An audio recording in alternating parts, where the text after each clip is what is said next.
What has happened, Post Shifters? Welcome back to another episode of the Post Shift Podcast. Of course, I'm your host, Shawn Soole.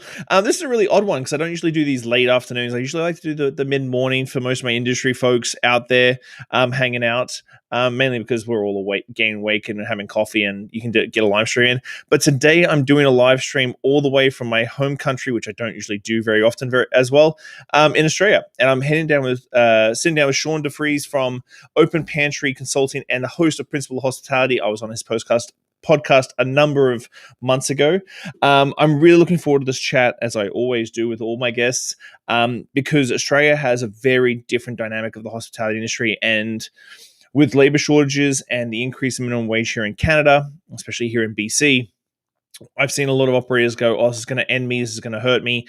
And Australia has sort of been leading the way. I remember, I think even when I left Australia in 2006, I was getting paid $16.50 an hour to bartend back in those days, and we're not even at that now in Canada. So Sam's tipping culture, we're going to get into where he came from, how he started his company, and then talk about how Australia's doing right now. And he didn't know this was a live stream, so it's always nice when I put my guests in some places and make it feel awkward from the get-go, because it always gets a way better conversation. How you doing, Shaun? Hey, Shaun. Always great to meet a fellow Shaun. So, half the reason I do your podcast, man. So good to be on. Thanks so much for your time, man. Like, I'm really curious because I started really thinking about it, and I keep getting these constant regurgitations of owners and operators and how things are changing for the industry. I really want to start with like how you started in the industry first, but really the end result it's funny, and I think we talked about this on your podcast, that we went into this pandemic going, we've got to fix this industry. It's broken. And I feel like this first couple of months of being out of the pandemic, everybody's adopting the exact same principles we were doing before the pandemic that we were saying were broken. Yeah. And then going, but why aren't we getting staff? Why is this happening? I'm like, because you didn't change anything. You said you were going to, but then you didn't. Yeah, exactly. So how did you get your start in the industry? So I started when I was 16 as a bakes assistant for Bakes Delight. A lot of people in North America would know that as Cobb's.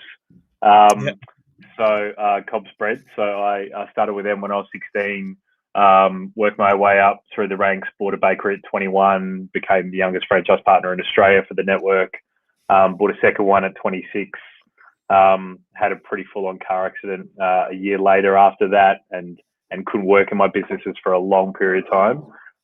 Ended up liquidating, starting again. I actually worked in Vancouver for a short period of time in, I'm going to say 2007, Shaun, off the top of my head. Really loved that. Came back to Australia, started to work in cafes and restaurants. Worked for a brand called Grilled, which is really big here now. But at that point, only had about 10 or 12 restaurants in Australia. So they're quick service, gourmet burgers, healthy burgers. Stayed with them for 6 years as a restaurant manager and area manager. Opened up a lot of venues for them, probably about 20 or 30 different venues for them in Brisbane and in Perth. If people know sort of the Australian dynamics, that's a long sides of the country. It's a long way, right? So it's a bit like working in LA and New York. And then left Perth and then came to Melbourne about 6 years ago. Decided I wanted to live and work in what is the food capital of Australia. There's always a bit of a argy-bargy between Sydney and Melbourne about who's the real food capital of Australia. We all know it's Brisbane. So, well, yes, they're about 2 years behind Melbourne and Sydney. So, hello to all my Brisbane friends. But came and worked here. Went into quick service again. Back into gourmet sourdough bread and bakeries, and ran a bakery brand for about a year. And then decided I wanted to do consultancy and give more of a focus to more brands in the industry. And I felt consultancy was a way to do that rather than working for one singular brand. Had a friend of a friend who was opening up a burger restaurant in outer Melbourne and said, do you want to help? And I said, sure. I've opened up a lot of burger restaurants before. It makes sense. And that's where I sort of developed my consulting brand, and helped a fried chicken brand come from Singapore to Australia and open up their venues. And And that's kind of been the case. So I've had that, and then the podcast sort of happened about 3 years ago under a couple of different names, and as you do so well, Shaun, as well, like just talking to people in the industry about the industry, and I think that's really my legacy, is to make sure that I leave the industry in a better way that I came into it. So yeah, I literally did a live stream this morning with a kid, one of my kids, who got into the Patron Perfectionist Top 30 for Canada, and the whole wow. theme this year is leaving the industry, and so we did a whole big mental health live stream. Yes. Do you focus with your consulting business? Do you focus on QSRs and that sort of like quick casual style restaurants, or have you expanded out now to like the bigger full service fine dining styles? Yeah, not fine dining, because I don't come from it, and I don't want to. I never want to like preach that I specialize in something I don't. So Mm-hmm.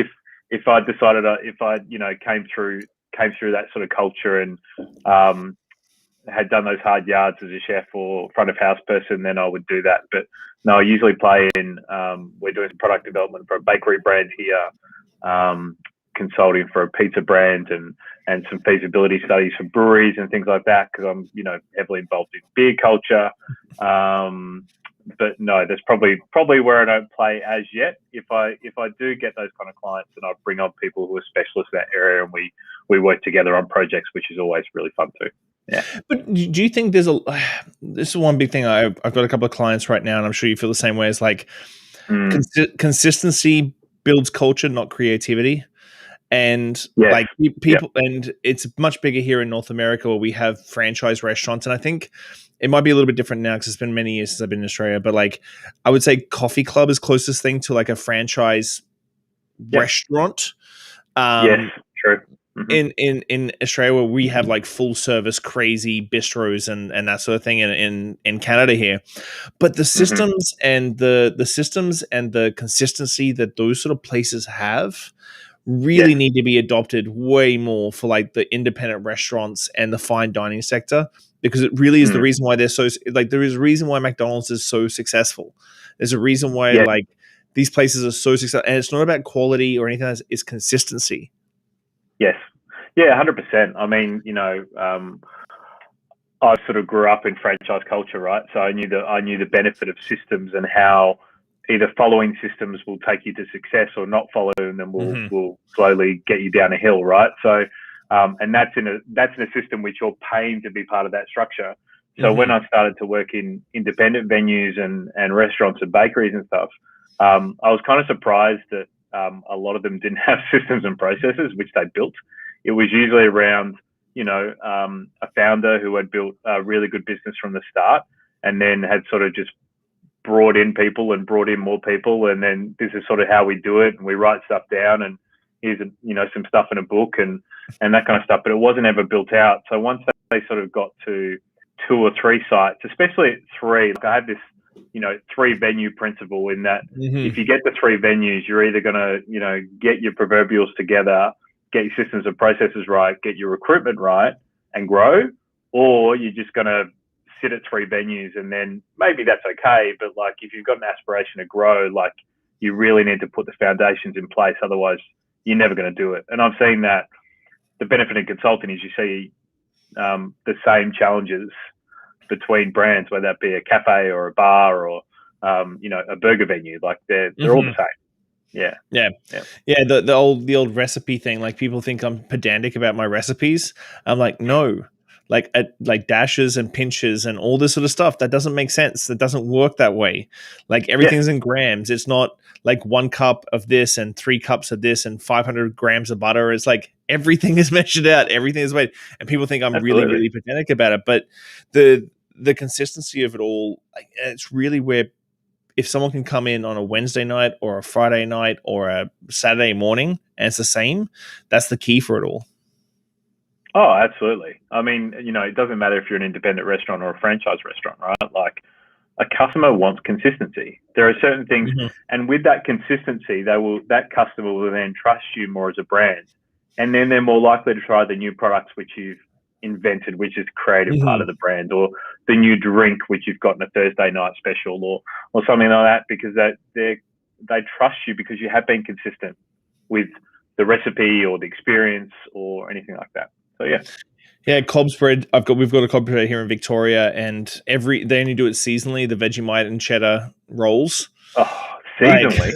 yeah, Vegemite is really hard to get. I think there's a couple of Okay. stores that have it, but I do believe that the BC government has now banned Vegemite from the province, and Why? they've banned all yeast or leftover yeast products from the Right. market because it apparently there's something that they don't like about it. Oh, I feel that's a conspiracy. What's wrong with that? You can't I even mean, get Marmite, and Marmite is rubbish. But like, oh, yes, I of used course. to, and Vegemite was never cheap here. I remember getting one of those small jars for about $18. Oh 18 my bucks for the lord. small. Oh yeah, it was not cheap. But like, you got to have your Vegemite on your toast in the morning. Like, this is the way. Yes. That's the way life works. So with I think they're everything, just trying to make. I think they're just trying to make sure that you that everyone just buys cinnamon scrolls and that's all they yeah, buy. I'm going to blame Whistler and everybody, all the Australians up in Whistler eating all the freaking Vegemite and taking away all the supply. Oh dear.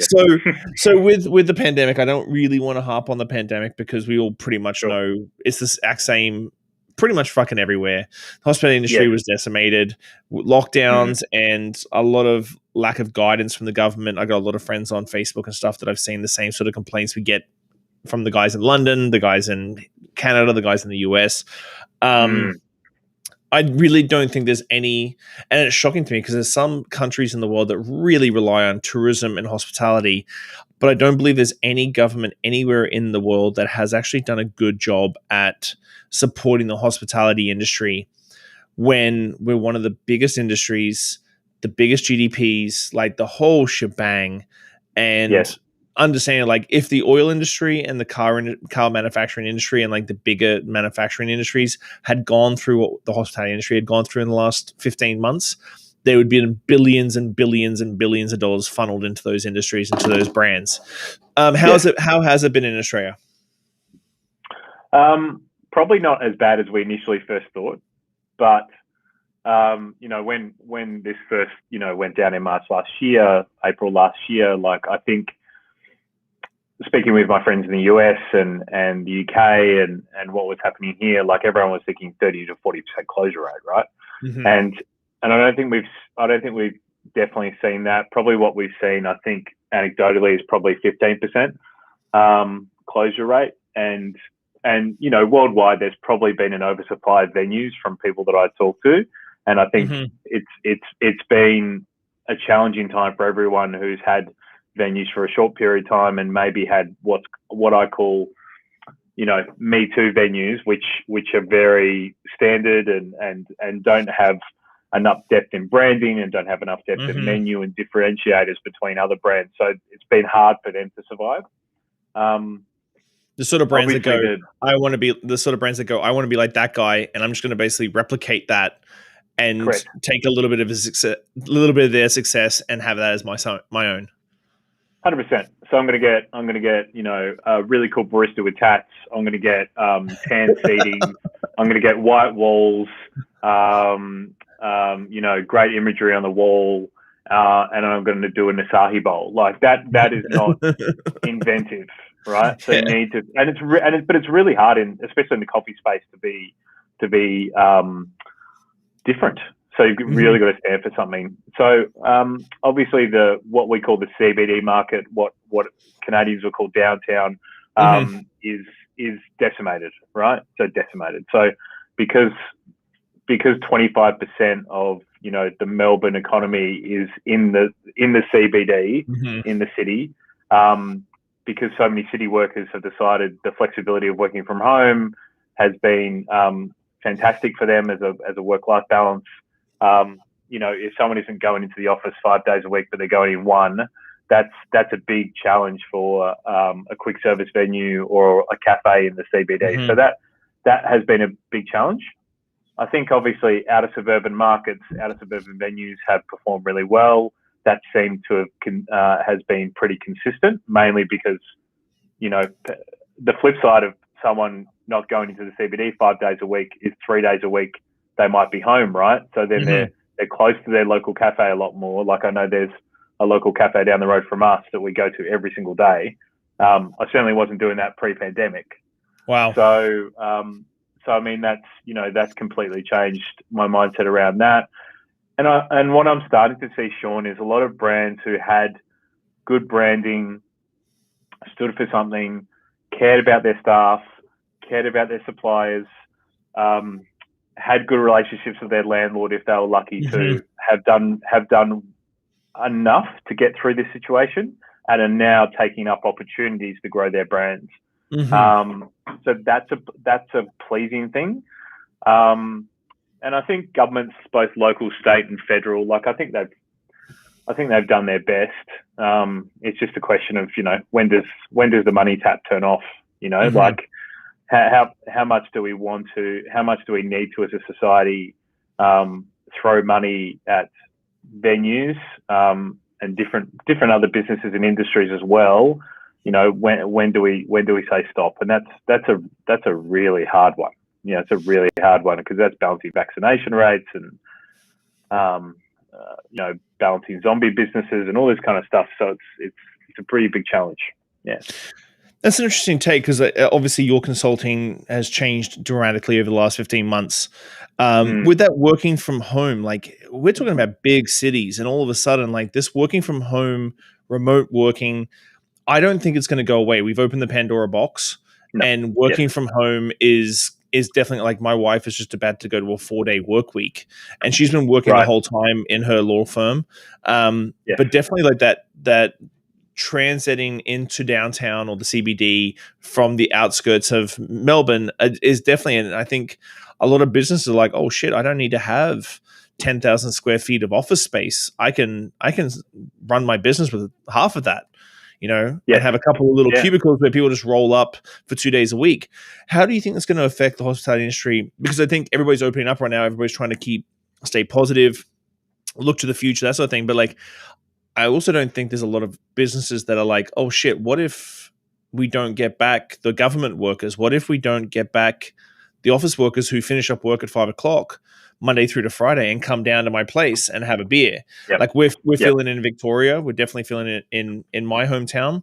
We don't have any government workers back at work because the provincial government has still mandated to keep working from home. And it's definitely, our happy hour is definitely softer than it used to be. And so what's your take on that when it comes to talking to clients who think that everything's going to go, like we keep talking about the new normal and stuff, everything's going to go back to normal, but it probably won't. Correct. So, I mean, the most positive people and positive reports are saying 2024, right? That's a lot. That's a lot of capital in the bank. That's a lot of capital in the bank to wear it out. Correct. Because depending on your relationship with your landlord, like, are you working on percentage rent now? Like some of the new deals that are coming through that I've seen, especially for CBD venues, are like landlords are saying, we want this particular brand. We want brand X. That's really important to our offering as having 10 tenancies in this mix. We'll do percentage rent and we'll do fit out, right? You need to have a really good brand offering in order to get those kind of deals. If you're an existing site inside the city, you need to think about how you can utilize your space more than what you're currently using it. Cafes are a classic example. I've always been so surprised, Shaun, in the industry that cafes in the CBD trade from Monday to Friday from 7 till 4. That's a really short window to make money.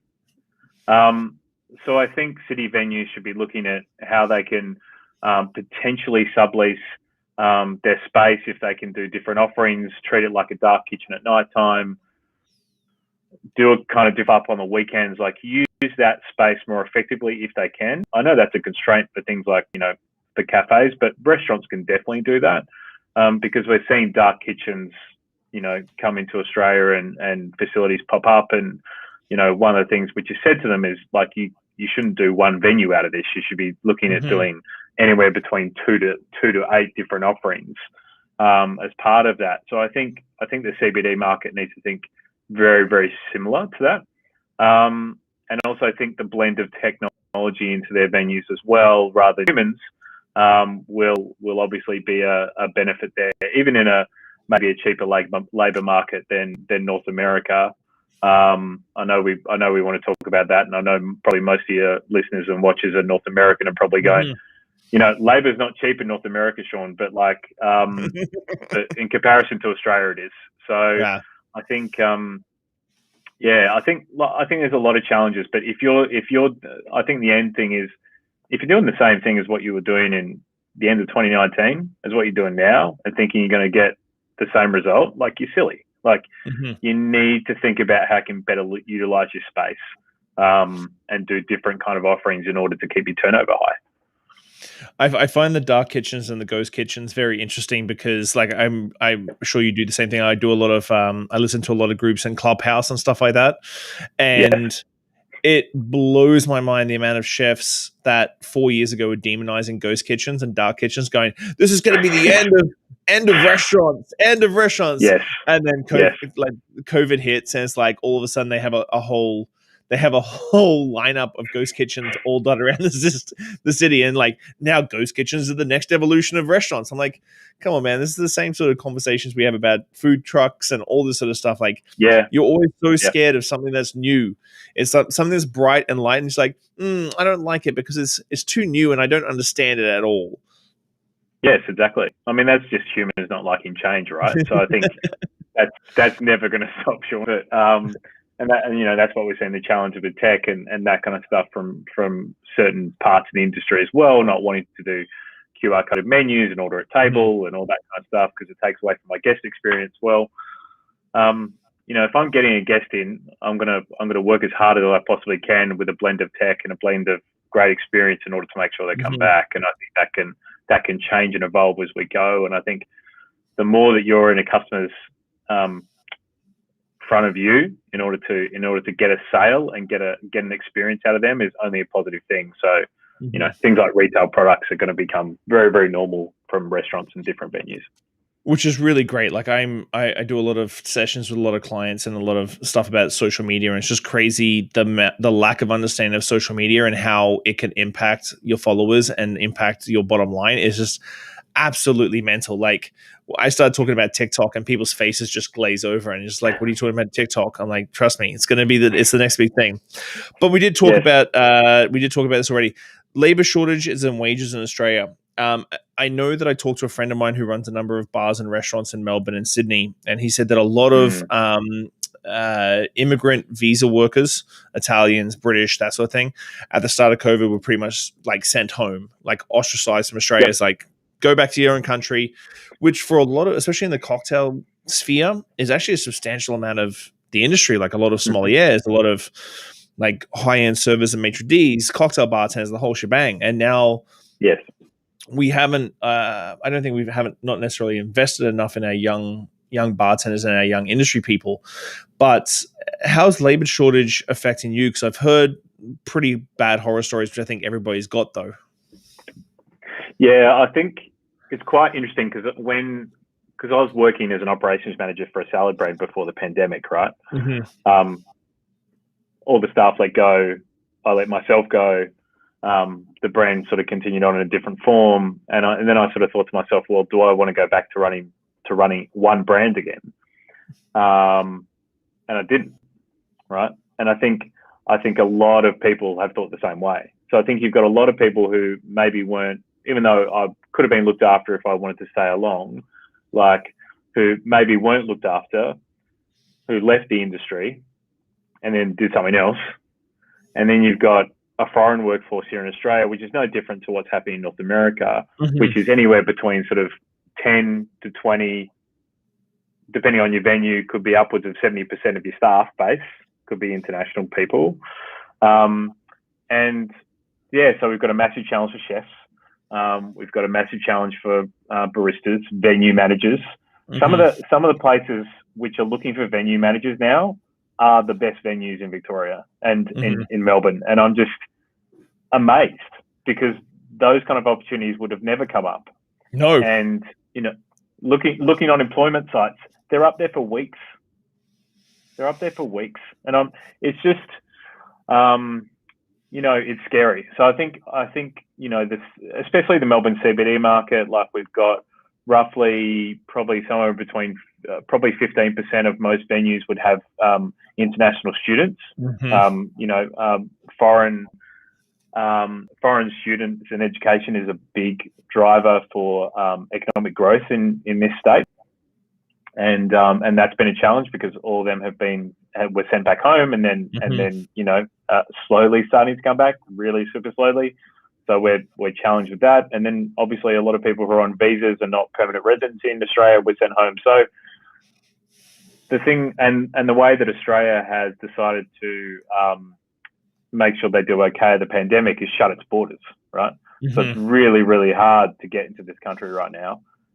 It was already really hard before the pandemic. Now it's really hard. So I think you sort of have to think about your business and go, well, okay, if 2024 is where we're thinking that is a positive, could be some change, could be some, full-scale border opening up, vaccination rates super high, everyone feels comfortable, everyone is fine being shoulder to shoulder in a restaurant or a bar. That's when your employment's going to get better, right? So that's a long time, as we said before. So I think that blend of looking at your business, seeing what kind of people you do need, how you can use technology or mise en place happening off site, or different kind of products in order to make your product range, shortening your menu so you don't have to have as many ingredients. Like those kind of things need to be part of what you should have thought of last year and what you need to be thinking of right this second in order to continue your brand. Yeah, it was crazy. A lot of people were blown away because I advertised for a bartender to work at Clive's with me personally. For 3 weeks. For 3 weeks. And before the pandemic, I would have had someone apply. Like I would have picked someone half an hour before I even listed it. Like I would have texted someone, said, "Hey, you want to come work for me?" And they're like, "Yep, done." I'm not sure if it is the same in Australia, because like the minimum wage in Australia for hospitality workers, and we were saying offline, 7 different classifications of labor, which is something that people don't really understand. Like I talk about it like the good old days. Like you work a Friday shift. You work a Friday shift, and then by Friday night at midnight, you go into penalty rates from midnight Friday to Saturday, and I used to work till 5:30 in the morning. And then same thing, Saturday midnight into Sunday rates, and a lot of places smaller places don't even open on Sundays just because the rates are so high. Sure. We don't have tipping culture in Australia. It's not a big thing, not a thing at all. I remember taking my little Scotch tube with like money in the bottom of it, and it's usually like maybe $60 for the week. Back in 2004, like you'd have some walk around money. So, what do you think the hurdles are in the industry when you don't have to skip culture? You are getting paid a relative living wage for where you are and stuff. What are the hurdles? Because I think the hurdles are similar but different to North America, to Australia. What are the hurdles getting like these 18, 19-year-old kids to come in and work in the hospitality industry and turn into a career like a lot of us did? That's a great question. I think a lot of us, Shaun, like when you would have started, and I would have started sort of the mid to late 90s, I'm guessing, it was a really hard time. Okay, good. Yeah. Like it was a really hard time, right? Like you love what you did. There's a lot of misogyny. There's a lot of, I came up as an apprentice. Toxicity, There's some toxicity, there's some hazing, right? Like there's some things that happened, and as a dude, like you get through, and you sort of, that's your armor to get through, right? And I think what we're seeing now is a lot of people who, are starting out their career at 16, 17, 18 as well, don't want to put up with that. So I think we're seeing that evolution and change, like for such a conversation about mental health to be happening now, which should have happened a long time ago. Like we'd never even talked about that when I started my career. Like it was like, just harden up. Like, what's wrong with you? Just work more. Yeah, just work more. So, so I think that's that's a challenge. You know, the hospitality industry as a career or even as a part-time casual role, like, isn't as exciting anymore, because we need to look into ourselves as an industry and say, okay, well, what do we stand for? Like, how do we want to come to work every day? Like, and that goes to how people treat people in hospitality too. Like, some of the ways I've been talked to and treated, and things that have happened to me from customers, or other staff, but mainly from customers, has been abhorrent if you look back and think about it. You know, so that's also a thing we need to think about as well. Like, how much do we want to put our staff at risk in certain positions and certain roles in the industry? So I think it's going to be a challenge for a while. What I'm seeing coming out of the pandemic, Shaun, is that the brands that really looked after their team during last year, who paid them as much as they could, who kept shifts going for them, who fed them, who fed their families, are not telling me they've got staff problems, right? So if you were lucky enough to do that, then you've got opportunity right now. If you weren't lucky enough to have that situation, because that's a cash flow thing, you need to really think about what you're offering someone as a staff member to come in on board, paying them appropriately and correctly, making sure they've got a safe place to work, making sure there's not a toxic culture, and making sure they've got someone to go for help if they do have mental challenges, right?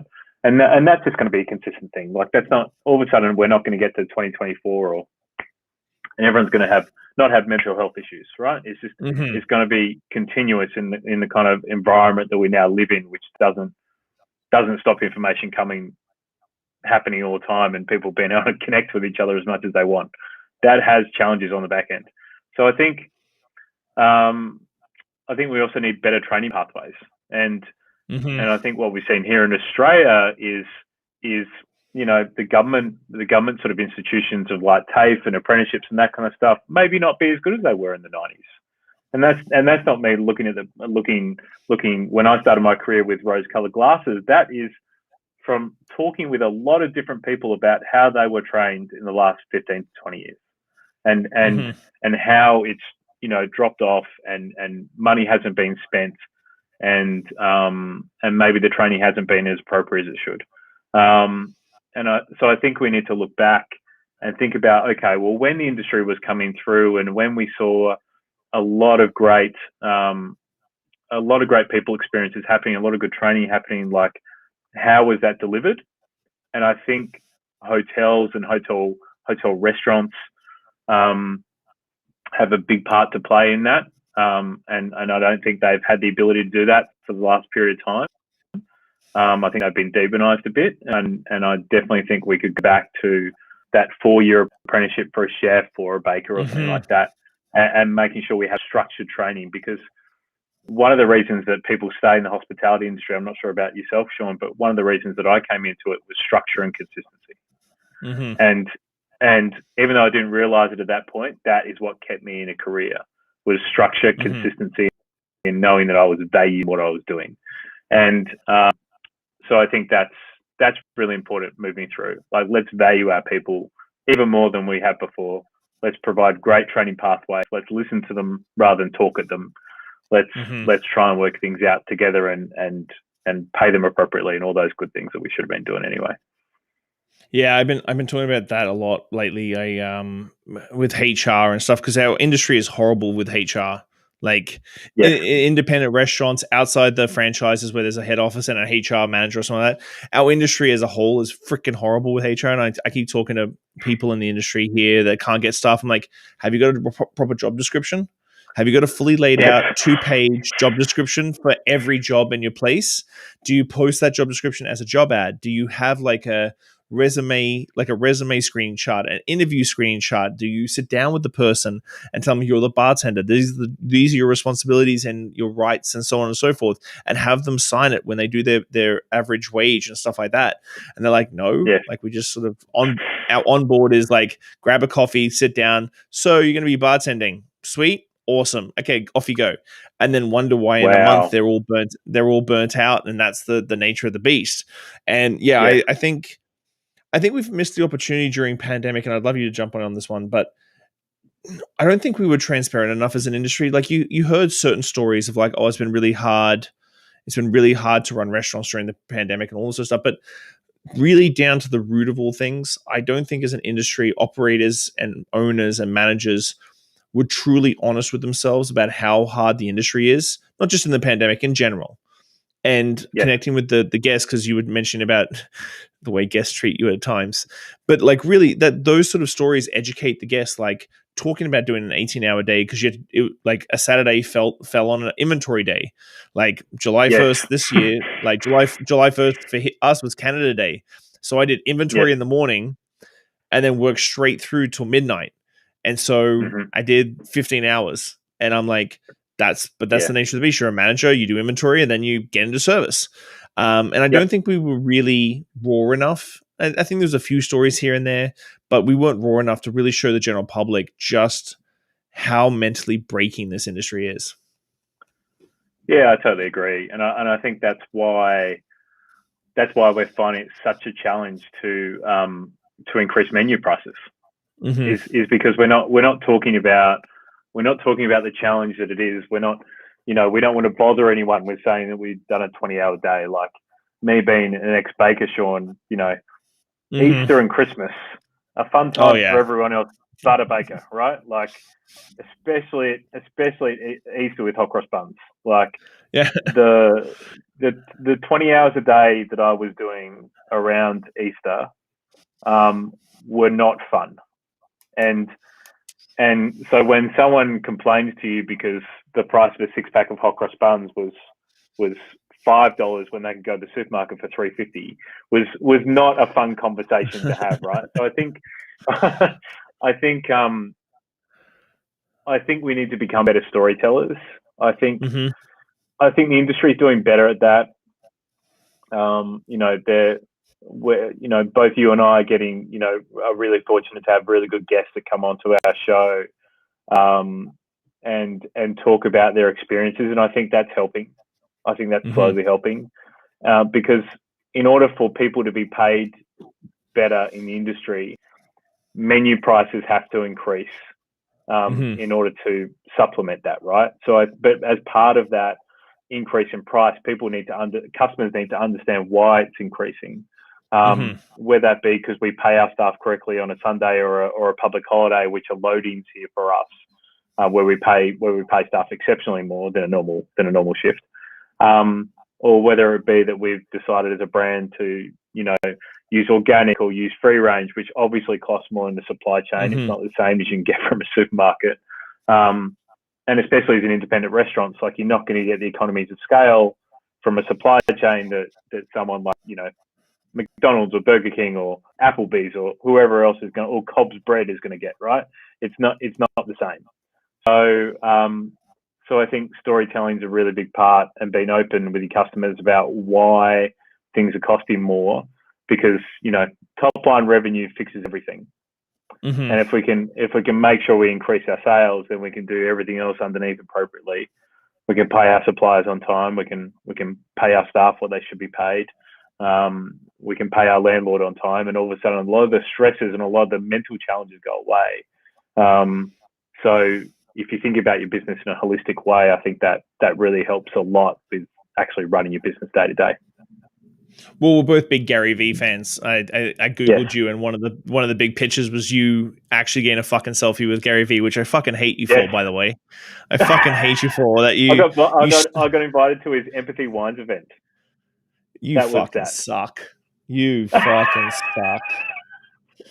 I'm gutted. I'm gutted right now. Okay.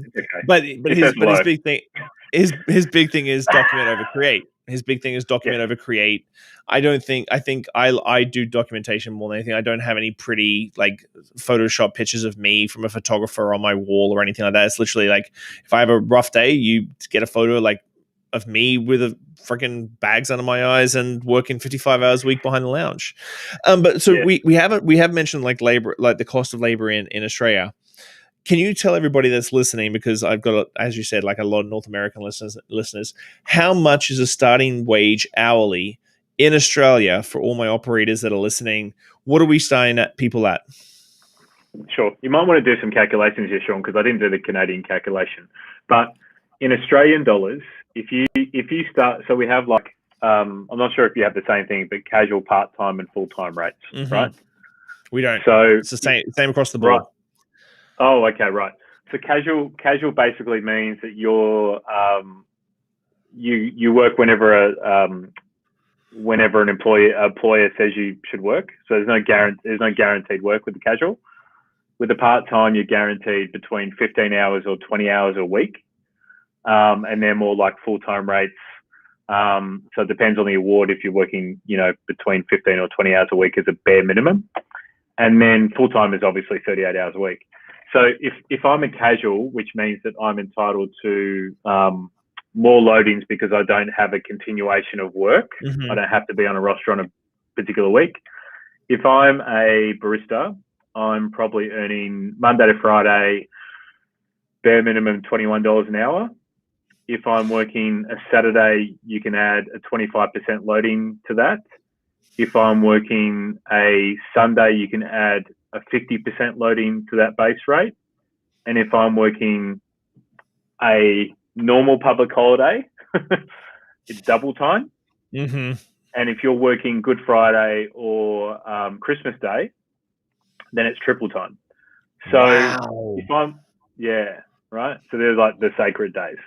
So let's say you're working a public holiday Monday here in Australia, like Queen's birthday or something like that, and you're standing behind a coffee machine, you're probably, and you're casual, you're probably earning at least $42 to $44 an hour. Wow. Before tax, right? For part-time and full-time, does the hourly go up with the same loading?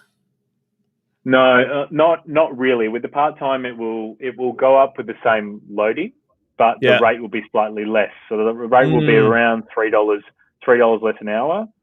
If you're full-time, there's like a base minimum full-time rate, which will be again probably around the $20, $24, $25 an hour.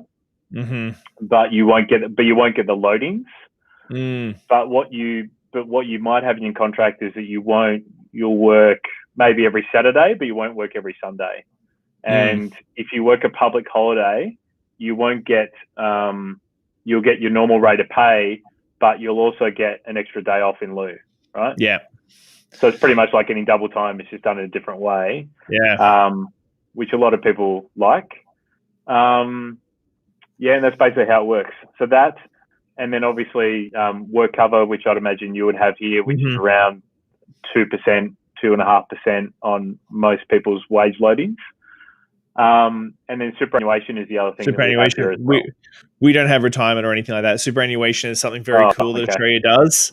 And then of course Medicare and all that sort of stuff is just mental as well. We don't really have that in Canada too. We have socialist Medicare, but it's still very weirdly paid. Wow. Yes. So for everybody listening, like if you're telling us that you can't afford the new 1520, we should really be talking about your business plan and your break-even points. I don't want to keep you too much longer, sir, because I know you're a very busy man. But let's blue sky the next 6 to 12 months in your world. How are you feeling for? Do you think QSRs are going to like your little niche of the industry? QSRs and those sort of things are going to bounce back a little bit quicker than the more fine dining, the more cocktail bar style venues. How is your world going to look like for the next 6 to 12 months? Great question. So I think the outer suburban market is gonna increase, and that's going to be a continuing trend. I think dark kitchens, delivery kitchens are going to continue to grow. So you need to have a delivery concept which is economic for you in order to make sure that you can make money in that space. I think bars. I don't think bars are in trouble. I did think bars were in trouble 12 months ago. I don't think they are, as long as they've got a really decent experience, a great offering like you would have at Clive, Shaun. I think a lot, and fine dining very much the same. I think what I'm seeing is obviously people can't travel very much here in Australia, like we can't go overseas and that kind of stuff is pretty hard. So they're spending their money on high end, right? So that means they're more likely to go out to a fine dining restaurant and spend $200 a head or $300 a head on a night out because they can't go to Bali, right? Yeah. So that's what we're seeing a lot. And celebrations around that. So I think people will eat out at fine dining, premium fast casual dining restaurants less, but I think when they go, they will spend more. Yeah. So it'll be a lot more around celebrations. Experience driven. Like, what's the place that has the best ambience, the best service, the best experience, best 100%. everything? Because it's gone back to, it goes back to 20 years ago when we started. Like, dining out even 20 years ago, 25 years ago was a luxury still. And so you'd go out once a week to your place and have your meal and your bottle of wine. And over the last 25 years, obviously, with liquid disposable income and stuff like that, people go out more. But back in the day, like, it was like you and the wife would go to that one venue on a Friday night and you'd have your date night out. And I think that's going to return a little bit. And I do agree with you, the expenditure per head is going to definitely go up. Yeah, and I think that high end of town, Shaun, the bars, the really great bars, and I'm sure you're doing this, and the fine dining restaurants, like the collaboration between artists and music and experience is going to be really, really important. I think a lot of those venues are near experiential things like museums or like, movies and all that kind of stuff. I think there's going to be some element where those things will need to be combined in order to create a better experience in a hospitality venue. I think QSRs are going from strength to strength. The brands that stand for something and have a good differentiator are going really strongly at the moment, so that's great. The brands that aren't are probably being shown out during this crisis and probably going to be gobbled up by the ones that are. I think probably the venues I worry about the most are the CBD downtown coffee bars. If they don't think about what their offering is going to be over the next 12 months, like, I think they're in real trouble. But otherwise, I think things are doing really well. I think drive-through is really important. There's a lot of things changing in the industry, which I think needed to be changed. But the challenge is the moment that there's so much change, and so many ways to sell to the customer at the moment that it's a real confliction. Like, what do you concentrate on first? Sometimes too many things means you won't do anything, right? Yeah. And delivery and stuff has changed. Like, I had restaurants that weren't doing any delivery during the lockdowns. I'm like, you guys are idiots. Your brand is stalled. Like, your brand is stalled. Oh, well, our brand doesn't fit for takeout. I'm like, if a Linear in Chicago, a Michelin star fucking restaurant can do takeout, guess what? 100%. Your pizza joint, your pizza restaurant can fucking do takeout. Like, just do a menu of pizza and pasta for crying out loud. Like, bang it out. Yeah. Well, man, thank you so much for your time. I know it's first thing in the morning there, so I'm sure you've got a stacked load today to get through it. It's the end of my Monday night off, so I'm ready to wind down. But man, this was honestly a fantastic chat. I really appreciate your time. Thank you so much. Likewise. Cool. Thanks, Shaun. Always a pleasure. Thanks, man. I'll chat to you real soon. Cheers, buddy. Thanks, buddy. Bye.